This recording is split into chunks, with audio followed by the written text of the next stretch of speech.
నేను మీ శేషగిరి సృష్టి astrology and వాస్తు సిద్ధాంతి ఫ్రమ్ సికింద్రాబాద్. ఎలా ఉన్నారు అందరూ హ్యాపీగా ఉన్నారా? ఈ వృశ్చిక రాశి వాళ్ళంతా ఎలా ఉన్నారు? మీరు ఎప్పుడెప్పుడు మంచి రోజులు అని వీక్షిస్తున్నారా? ఇక వీక్షించండి.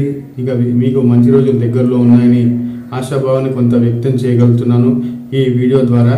వృశ్చిక రాశి వారికి ఈ మాసం శుక్రుడు అనుకూలంగా ఉన్నాడు, అలాగే బుధుడు అనుకూలంగా ఉన్నాడు. వీరికి క్రియేటివిటీ ఎక్కువగా వల్ల ఈ మాసం ఎక్కువగా లాభపడతారు. క్రియేటివిటీ బాగా గుర్తింపు వస్తుంది.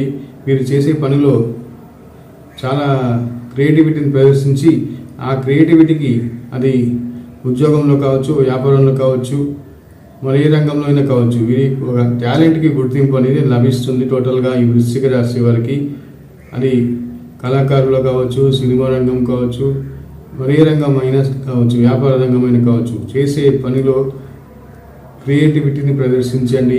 ఆ క్రియేటివిటీ వల్ల సాఫ్ట్వేర్ రంగంలో కూడా ఈ మాసం ఈ రాశి వాళ్ళకి మంచి గుర్తింపు లభిస్తుంది. కాస్త నిరాశ నిస్పృహపోయి కొంత ఉత్సాహంగా ఉంటుంది ఈ మాసం ప్రథమార్థం.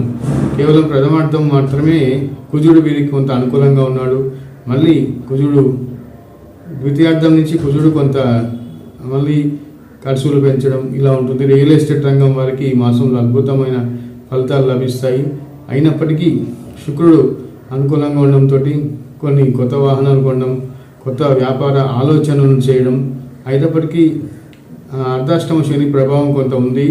శనీశ్వరుడు వక్రించడం వల్ల కొంత అడుగులు ఆలోచనలు ముందుకెళ్తాయి, కానీ అడుగులు మిమ్మల్ని ఆపేస్తుంటాయి. పాదాలని పట్టుకొని ఏదో బలమైన శక్తి మిమ్మల్ని ఆపుతూ ఉంటుంది. ఈ వృశ్చిక రాశి వారిని ఎప్పుడు వెనక ముందు ఏదో శక్తి 4 అడుగులు వెనక్కి నడిపిస్తే 10 అడుగులు ముందుకు నడిపిస్తే ముందు వెనక్కి ఇలా కన్ఫ్యూజన్ ఉంటుంది. నేను చెప్పడమే కన్ఫ్యూజ్ అవుతున్నాను కాబట్టి ఇలా ఈ కన్ఫ్యూజన్లో వృశ్చిక రాశి వారికి ఈ మాసం అంతా గత మాసం కంటే కొంత అద్భుతమైన ఫలితాలు వస్తాయి. వాహనం నడపడంలో కొంత జాగ్రత్త వహించండి. ఇతరులు నమ్మి గుడ్డిగా మోసపోకండి. ఇది నేను ఈ రాశి వారికి చెప్పే సూచనలు. నా వీడియో మీకు నచ్చితే లైక్ చేయండి, సబ్స్క్రైబ్ చేయండి. మీ యొక్క వ్యక్తిగత జాతకానికి అయిన ఫోన్లో సంప్రదించండి.